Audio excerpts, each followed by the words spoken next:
Hi, Rod here. I hope you're doing great. Here's what we have going on today. Have you ever thought about how we attract leads and nurture them until they become clients, and then compared that to how clients evaluate us until there's only one appraiser left standing?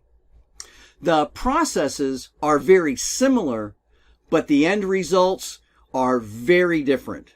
And this video will give you some insight about what we're up against in both cases. Okay, first, the process that I'm talking about is almost always pictured as a funnel. Now, many marketing types don't like that term, but the model is going to be useful for our purposes today. Now, here is what the model looks like from our perspective. It is essentially content and conversations that convince people to move through the funnel. We start out with leads. Leads turn into interested prospects. And if they stay with us long enough, we convert those prospects into clients.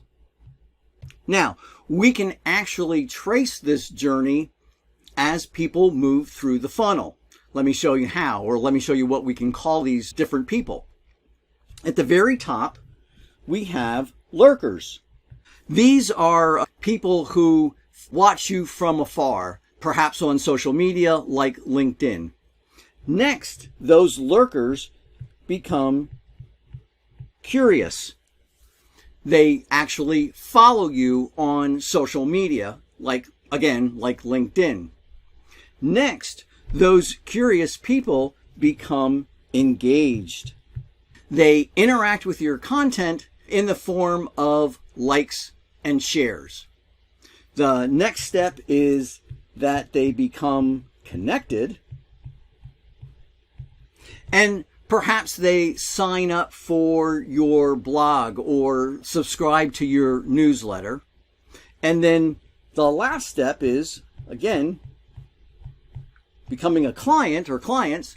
They actually step up and hire you. The entire process here is dependent upon good conversations and good content.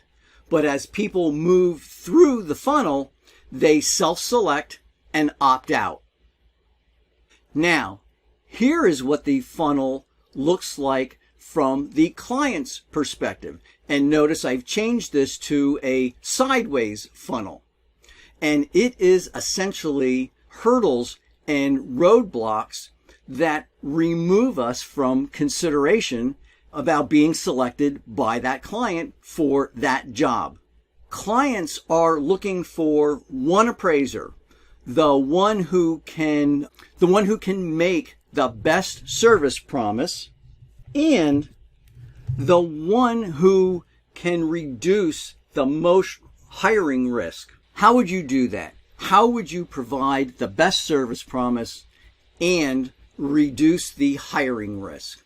Well, it might be because you've come highly recommended. You could be the one who offers pricing with certainty. You could be the one who speaks and writes a lot about the problems, similar problems that the client has. Maybe you're even the one who wrote the book about that exact problem that the client has. And last, maybe you offer something really, it seems light, but it means a lot to the client. For example, you could promise to check in with the client once a week and talk about the status of their project. So you're going to do some type of check-in. Now, in one aspect, both processes have a similarity. We start off with many leads up here, and in the second funnel, the clients start off with many appraisers. But here is the big difference between the two processes. In this case, we are eliminating people, albeit not on purpose. And we hopefully will still be left with a few clients. A few clients out of the many leads that started in our funnel.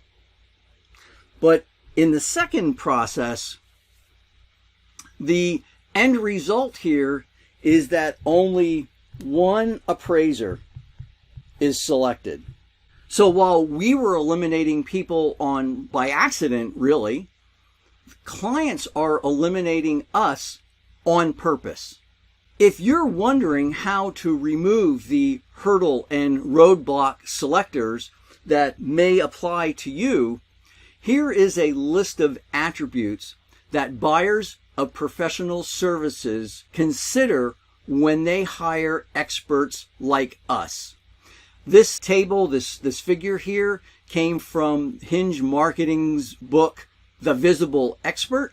Collectively, all of these attributes here are things that would allow a prospect to get to know, like, and trust us. That's what I have for you today. I hope it's been useful.